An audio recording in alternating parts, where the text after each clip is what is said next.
తదుపరి తులారాశి. తులారాశికి పంచమంలో రాహు ఉన్నాడు. పెద్దగా ప్రాబ్లం లేకపోయినప్పుడు కూడా పంచమ ఫలితాలను ఇస్తాడు. రాహు ఇక్కడ యోగకారకుడు అవుతాడు. తర్వాత షట్కంలో 6వ ఇంట్లో శని ఉన్నాడు. తులారాశి వారికి వెనకటి కాలంలో జరిగినటువంటి ఏమైనా ఇబ్బందులు ఉంటే ఆ ఇబ్బందులు కూడా తొలగిపోతాయి. అష్టమంలో శుక్రుడున్నాడు. ఆరోగ్యం చూసుకోవాలి. కటి ప్రదేశం, కటి అంటే నడుము. ఈ కటి ప్రదేశాలంటే కిడ్నీ సమస్యలు ఇటువంటివి రాకుండా చూసుకోవాలి. లేకపోతే కూర్చుంటే ఇట్లా లేవలేకపోతే నడువులు పట్టేయటం,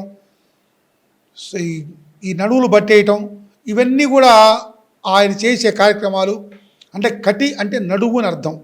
ఆ నడువుకు సంబంధించిన వ్యాధులు రాకుండా చూసుకోండి. భాగ్యంలో గురుడు ఉన్నాడు. మంచి చదువు తెలివితేటలు వ్యాపారస్తులకి ఉద్యోగస్తులకు అనుకూలంగా ఉంటుంది. దశమంలో బుధుడు ఉన్నారు. బుధగ్రహం రవిగ్రహం. ఉద్యోగ ప్రయత్నాలు చేసుకోండి, చక్కగా వస్తాయి. ఏకాదశంలో కేతువు కుజున్నారు కాబట్టి మంచి యోగకారకులు అవుతాడు ఇక్కడ కేతువు కుజుడు. కాబట్టి ఇటువంటి కేతు కుజు దోషం అనేది ఇక్కడ ఈ తులారాశి వాళ్ళకి ఇప్పుడు ప్రస్తుతం వర్తించదు. అంటే జన్మంలో ఆయన పుట్టినప్పుడే ఎక్కడైతే కేతువు కుజులు రాహు కేతు కుజులు ముగ్గురు కనుక దోషమై ఉంటే అప్పుడు వాళ్ళకి దోషపూరితమై ఉంటుంది. తదుపరి వృశ్చిక రాశి. వృశ్చిక రాశి లగ్న జాతకులు, వృశ్చిక రాశి వాళ్ళు ఎప్పుడు కూడా అదృష్టవంతులుగా ఉంటారు. వృశ్చిక రాశి వాళ్ళకి చతుర్థంలో రాహు ఉన్నాడు. ఈ రాహు మాతృ సంబంధించినటువంటి పనులు చేయడానికి ఉపయోగపడే రాహు ఆమె ద్వారా వచ్చేటువంటి ఆస్తులు, భూములు, డబ్బులు, ఇంకా ప్రేమలు, ఆ తల్లి ప్రేమను పొందటం ఇవన్నీ కూడా రాహు కలగజేస్తాడు. పంచమంలో ఉన్నాడు కాబట్టి 5వ ఇంట్లో శని ఉన్నాడు కాబట్టి పంచమ ఫలితాలను ఇస్తుంది. శని కూడా పెద్ద ప్రాబ్లం చేసే సమస్యను సృష్టించే గ్రహం కాదు ఇక్కడ. సప్తమంలో శుక్రుడు ఉన్నాడు. వృశ్చిక రాశి వారికి సప్తమంలో శుక్రుడు ఉంటే ఎక్కువగా లక్ష్మీదేవిని పూజిస్తే చాలా విశేషంగా ఉంటుంది. అష్టమంలో గురుడు ఉన్నాడు. అష్టమంలో గురుడు ఉంటే డైజెషన్ ప్రాబ్లం, లివర్ ప్రాబ్లమ్స్ కలిగే సూచనలు ఉన్నాయి. తర్వాత మెదడుకు సంబంధించి ఊపిరితిత్తులకు సంబంధించి కూడా వ్యాధులు వచ్చే ఆస్కారం ఉంది. కాబట్టి గురుడిని చాలా జాగ్రత్తగా చూసుకుని పరిహారం చేసుకోవాలి. తర్వాత భాగ్యంలో బుధుడు రవి చంద్రుడు ఉన్నారు కాబట్టి మంచి భోగలాలసిన జీవితాన్ని అనుభవిస్తారు. దశమంలో కుజుడు కేతుడు ఉన్నారు కాబట్టి ఎటువంటి ఇబ్బంది లేదు. ఇది వృశ్చిక రాశి యొక్క ఫలితం. తర్వాత ధనుస్సు రాశి. ధనుస్సు రాశికి 3వ ఇంట్లో రాహు ఉన్నాడు. అన్నదమ్ముల యొక్క సఖ్యత బాగుండాలి, కొట్టుకోకూడదు, వాదనలు పెట్టుకోకూడదు. చతుర్థంలో అంటే శని ధనుసు రాశి వాళ్ళకి 4వ ఇంట్లో ఒక మొన్న ఎంటర్ అయ్యాడు. ఈ ఎంటర్ కావటం వల్ల ఆపరేషన్స్, లేకపోతే కింద పట్టడం, లేకపోతే కాలు జారి పైనుంచి ఎత్తి మించి కింద పట్టడం ఇటువంటివి జరిగే ఛాన్స్ ఉన్నాయి. మనసంతా చికాగా ఉండటం, నల్ల కప్పేయటం, మనిషి ఒక మాట చిన్న మాట చెప్తే దాన్ని ఏదో పెద్దగా సృష్టించేసి పంచాయతీలు పెట్టుకోవడం జరుగుతూ ఉంటాయి. 6వ ఇంట్లో శుక్రుడు ఉన్నాడు. శత్రువుల వల్ల జాగ్రత్తగా ఉండాలి. ఎవరైనా సరే ఆడవాళ్ళైనా మగవాళ్ళైనా శత్రువుల వల్ల జాగ్రత్తగా ఉండాలి. మన ఇంటి పక్కనే ఉంటారు, మన పక్కనే ఉంటారు కాబట్టి ఒక చిన్న పుల్ల వేస్తారు. అంటే శత్రువులు కూడా అట్లనే కూడా పుడుతుంటారు. మనం మంచివాళ్లే అనుకుంటాం కానీ వాళ్ళు గెలుపుతూనే ఉంటారు.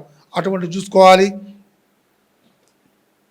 సప్తమంలో గురుడు ఉన్నాడు ధనుసు రాశి వాళ్ళకి.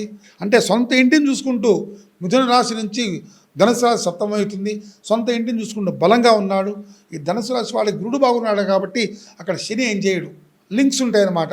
గురుడు బాగుంటే శని ఏం చేయడు. అసలు గురుడు బాగుంటే ఏ గ్రహాలు ఏం మంచిగానే ఉంటాయి, అన్నీ బాగుంటాయి. అష్టమంలో బుధుడు రవి చంద్రుడు ఉన్నాడు.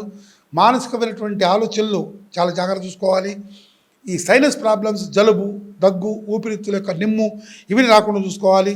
అష్టమంలో రవి ఉన్నాడు కాబట్టి నేత్ర సంబంధమైన వ్యాధులు రాకుండా చూసుకోవాలి. అష్టమంలో బుధుడు ఉన్నాడు కాబట్టి బుద్ధిమాంద్యాన్ని విడనాడాలి. మనం ఏదైతే మంచిగా మాట్లాడతామో అటువంటి బుద్ధి కలిగి ఉండాలి. భాగ్యంలో కుజుడు కేతు ఉన్నారు కాబట్టి ఇబ్బందికరమైన పరిస్థితులు. తదుపరి మకర రాశి. మకర రాశికి అందరికీ తెలిసినటువంటి విషయమే. మకర రాశికి ఎక్సలెంట్గా ఉంది. రెండో ఇంట్లో రాహు ఉన్నాడు, మంచి ధనస్థానంలో ఉన్నాడు. 3వ ఇంట్లో శని ఉన్నాడు. 3వ ఇంట్లో శని ఉంటే వెనకటి కాలంలో పడుతున్న ఏనాడు శని వలన పడుతున్న బాధలు మొత్తం కూడా తొలగిపోయి ఇప్పుడు జీవితం అంతా సక్రమైన మార్గంలో ఉంటుంది. పంచమంలో శుక్రుడు ఉన్నాడు, మంచి ఫలితాలను ఇస్తాడు. ఆడవాళ్ళైతే మంచి పూజలు చేసుకోవటం, దీర్ఘ సుమంగలిగా ఉండటం, మగవాళ్ళైతే వ్యాపారంలో కలిసి రావటం, విద్యార్థులకి అందరికీ కూడా మంచి కలిసి వస్తుంది. 6వ ఇంట్లో గురుడు ఉన్నాడు, కానీ శత్రువులు కలగకుండా చూసుకోవాలి. అయిన వాళ్ళే శత్రువులై తర్వాత వెన్నుపోటు పొడిచే అవకాశం ఉంది. సప్తమంలో బుధుడు, రవి, చంద్రుడు ఉన్నారు.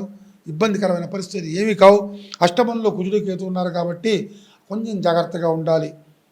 బీపీ తెచ్చుకోకూడదు, ఊరికి అరవకూడదు, ఎవరిని పడితే వారిని చాలా జాగ్రత్తగా బిహేవ్ చేస్తుండాలి. తదుపరి కుంభరాశిలోనే రాహు ఉన్నాడు.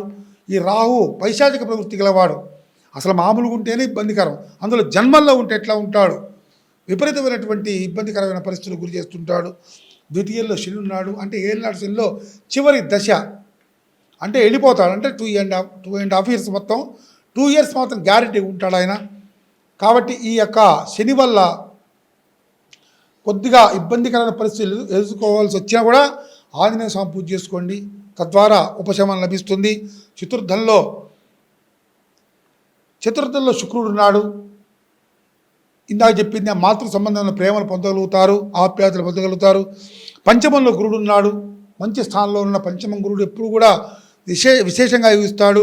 6వ ఇంట్లో బుధుడు, రవి, చంద్రుడు ఉన్నాడు.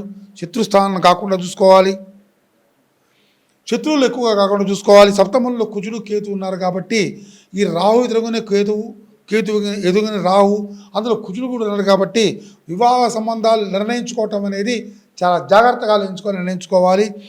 ఇది కుంభరాశి. తదుపరి మీనరాశి. రాశిలోనే శని ఉన్నాడు కాబట్టి, అంటే జన్మంలో ఉన్నాడు. మీనరాశి వాళ్ళకి జన్మంలో శని ఉన్నాడు కాబట్టి దేహాన్ని మొత్తం నాశనం చేస్తాడు. బక్క కావటం, నల్లగా కావటం, బద్ధకం, మందబుద్ధి, ఒకచోట పడుకుని లేవలేకపోవటం, అప్పులు చేయటం, దెబ్బలు తినటం, దెబ్బలు తగలటం, నరాలు నొప్పులు పుట్టడం, ఇవన్నీ కూడా శని వల్ల జరిగేటువంటి విషయాలు. తృతీయంలో శుక్రుడు ఉన్నాడు. తృతీయంలో శుక్రుడు ఉండడం వల్ల అక్క చెల్లెల మధ్య, అన్నదమ్ముల మధ్య కూడా వైరం రాకుండా చూసుకోవాలి. చతుర్థంలో గురుడు ఉన్నాడు కాబట్టి కొంచెం జీవితం మీద విరక్తి భావన కలుగుతున్నట్టుగా ఉంటుంది. ఏదైనా మీనరాశి వారికి ఈ సంవత్సరం, ఈ వారం కొంచెం ఇబ్బందికరమే. చాలా జాగ్రత్తగా ఉండి గురుడికి శనికి జపం చేయించుకొని కనుక ఆ తీర్థం తాగినట్టుంటే చాలా విశేషంగా ఉంటుంది. పంచమంలో బుధుడు, రవి ఉన్నారు. మంచి తెలివితేటలు ఉంటాయి. పంచమం ఎప్పుడు కూడా శుభస్థానం అవుతుంది. ఆ చంద్రుడు కూడా ఉన్నాడు కాబట్టి, కర్కాటకంలో చంద్రుడు ఉన్నాడు కాబట్టి మంచి యోగం పడుతుంది. 6వ ఇంట్లో కుజుడు, కేతు ఉన్నారు కాబట్టి శత్రుస్థానటువంటి 6వ ఇంట్లో మరి కోపగారితనం విడనాడి ఎదుటివాడు కోపం కలిగించినా కూడా మనం కోపడకుండా చాలా జాగ్రత్తగా ఉండి కుజుడు, కేతు బారి నుంచి తప్పించుకోవాల్సిందిగా మనం ఇది మీనరాశి యొక్క ఫలితం. సర్వే జనా సుఖినో భవంతు, లోకా సమస్తా సుఖినో భవంతు.